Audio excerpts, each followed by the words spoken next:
Ahora sí, está conectado con nosotros Juan Manuel Carnevale para analizar, por un lado, el universo comprendido por esta medida y el impacto también fiscal. Juan, ¿cómo estás? Rocío, ¿cómo estás? Muy buenos días para vos y un saludo a toda la audiencia. Bueno, estas medidas, más allá que tienen un tinte, si querés, de tipo electoral, también es cierto que Argentina viene de realizar una devaluación del 22% de su tipo de cambio oficial, lo cual generó una inflación muy alta, que ya en el mes de agosto sabemos es 12,40%, y más allá que hay muchas especulaciones que en el mes de septiembre esta inflación probablemente vuelva a ser, ojalá, de un solo dígito. La realidad es que hay un sector de la población que está teniendo mucho inconveniente para lo que es recuperar su poder adquisitivo después de la inflación, teniendo en cuenta que los precios subieron con mucha fuerza, y este pago, lo que va a generar es, por un lado, un nuevo incremento en el déficit fiscal que tiene la Sí. Argentina. Y lo que tenemos que tener en cuenta es que ahora, esta semana, vencería el tercer tramo, el tercer trimestre del acuerdo con el Fondo Monetario Internacional. Y lo que se está viendo es qué va a pasar con el Fondo Monetario, si el Fondo Monetario va a seguir permitiendo estos desajustes que está teniendo la economía, o si va a entender la situación por la que está pasando el país y, va a ser la vista gorda de cara a lo que va a Juan, ser el acuerdo en diciembre. bueno, lo dijo Sergio Massa recientemente, ya no dice la devaluación, sino dice la devaluación del fondo, ¿no? Eso dejando ver también este otro tema que vos estás mencionando, que es qué más puede pasar en ese sentido. Correcto, y ahí tenemos un tema, porque hemos tenido señales, sobre todo de senadores, que son senadores demócratas y también republicanos, que han dicho que el Fondo Monetario debería de alguna manera soltarle la mano, no dijeron explícitamente a la Argentina, pero a los países que no están cumpliendo con los compromisos, y claramente los dos países que no estamos cumpliendo somos Argentina y Egipto.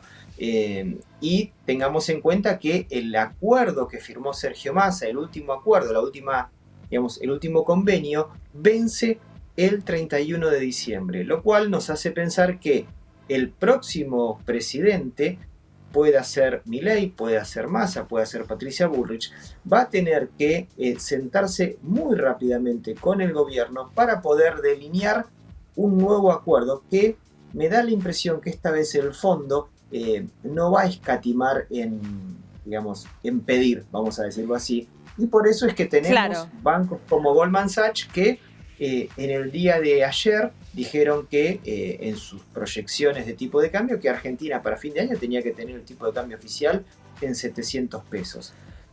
Todo un Estamos título en un eso. momento exactamente, y vamos de vuelta, ese banco no hace previsiones al azar, más allá que muchas veces se pueden equivocar y en algunas veces pueden dar información con el objeto de buscar un objetivo o de buscar una reacción en los mercados o en otros bancos.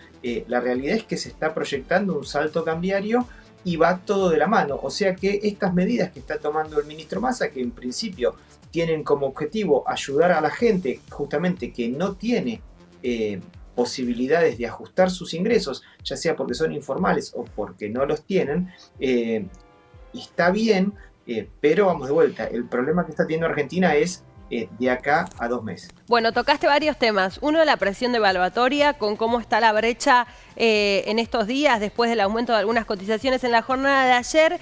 Y pensaba también, Juan, en qué caso ese nuevo acuerdo debería o no pasar por el Congreso, ¿no? Después de la ley que se sancionó respecto a eso. Si es una revisión, si es un nuevo acuerdo también con un nuevo gobierno, ¿qué pasaría, no? También con ese cambio que hubo después también de la última toma de deuda durante el gobierno de Mauricio Macri. Sí, bueno, ese es un tema muy importante. ¿Cómo se va a manejar el aspecto legal? Y cómo se va a tratar, si va a ser un nuevo acuerdo o está dentro del marco del el viejo acuerdo. En principio, lo que dice la normativa del fondo es que vos no podés cancelar un acuerdo Por otro, lo que podés hacer es sacar un nuevo acuerdo, y ese nuevo acuerdo, que sería, por ejemplo, como el que hizo en su momento Guzmán, el ex ministro Guzmán, tampoco pasó por el Congreso. O sea, pasó, pero se aprobó. Por lo general, y más teniendo en cuenta que va a ser un gobierno entrante de la fuerza política que sea, daría la impresión que el Congreso no sería el freno, teniendo en cuenta que, digamos, sería una muy mala decisión estratégica de cara a la sociedad, porque estaría impulsando al país a lo que podría ser un eventual default con el fondo, Sí. y eso claramente aceleraría la devaluación y, lo más importante, nos estaría empujando a una crisis. Así que yo no creo, por una cuestión de sentido común, que gane quien gane, haya un freno en el Congreso, y teniendo en cuenta que va a ser un nuevo acuerdo, vamos de vuelta, muy finito. Los flujos, nosotros estamos terminando de pagar el acuerdo que hizo Macri con un nuevo acuerdo que hizo Guzmán. Pero los Totalmente. flujos de fondos que hizo Guzmán, que de alguna manera Sergio Massa va arreglando, digamos, en parches, va a ser o tendría que ser el acuerdo marco, ¿sí? ¿Por qué? Porque en ese acuerdo se espera que los desembolsos de capital grandes sean recién a partir del año 2026, por lo cual yo creo que el fondo lo que va a decir es: acomodemos el acuerdo que se firmó con Guzmán, mientras que cancelamos el acuerdo que se firmó con Macri, que ese era un acuerdo flojito de papeles, vamos a decirlo así. Y una vez que se salió de ese problema, veremos cómo encarrilar esta situación. Bien, tenemos también títulos, en este caso del mercado internacional. Juan. Sí. No, el otro tema importante en agenda son los títulos del mercado internacional. En este caso, lo que está pasando en Estados Unidos, sí. Perdón, mala mía. A ver, básicamente lo que está pasando en Estados Unidos es que estamos entrando en un periodo en el cual digamos, el mundo, Estados Unidos, está entrando camino a una recesión.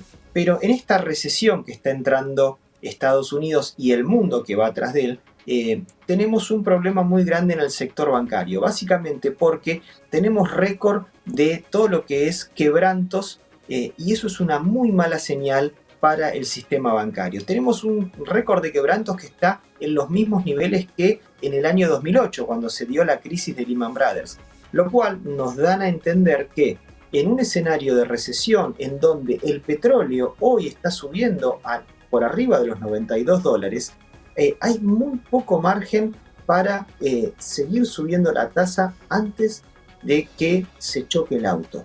Y los mercados están, digamos, expectantes de cuál va a ser la decisión que de alguna manera tome la Reserva Federal en las reuniones que van a tener en noviembre y en diciembre, y cómo lo van a seguir tanto el Banco Central de Inglaterra, el Banco Central de Suiza y el Banco Central Europeo, más teniendo en cuenta que esta recesión que ya se está viendo, países como Brasil, la semana pasada bajaron ya medio punto la tasa Selic de 13,25 a 12,75. O sea que tenemos, por un lado, una recesión muy importante, tenemos, por otro lado, otra vez el precio del petróleo cuando estamos entrando en, digamos, el semestre frío en el hemisferio norte, y eso puede generar conflictos, inflación, en un escenario de cada vez mayor malestar de parte de la población, y estamos con una bolsa que, para los que les gusta el análisis técnico, nos estamos acercando a lo que se llama la media móvil de 200 días, que si eventualmente se rompe esa media móvil, probablemente estemos entrando en lo que se llama un canal bajista de mediano plazo, lo cual te está diciendo, ojo, que todas las sensaciones que está teniendo la economía, la bolsa las va a empezar a reflejar en breve. Hasta ahora era un movimiento de corrección en un mercado alcista, pero ojo que si se rompen estos indicadores podemos entrar en un recorrido de mediano plazo bajista, lo cual es malo para todo el mundo porque se produce lo que se llama efecto pobreza. O sea, vos pusiste $1.000 en la bolsa, tenías 1.100, tenés ganas de gastar. Tenés 900, decís, che, ahorremos porque, ¿sabés qué? Perdimos $100 en la bolsa. Y eso hace que la gente consuma menos y que tenga una mala sensación.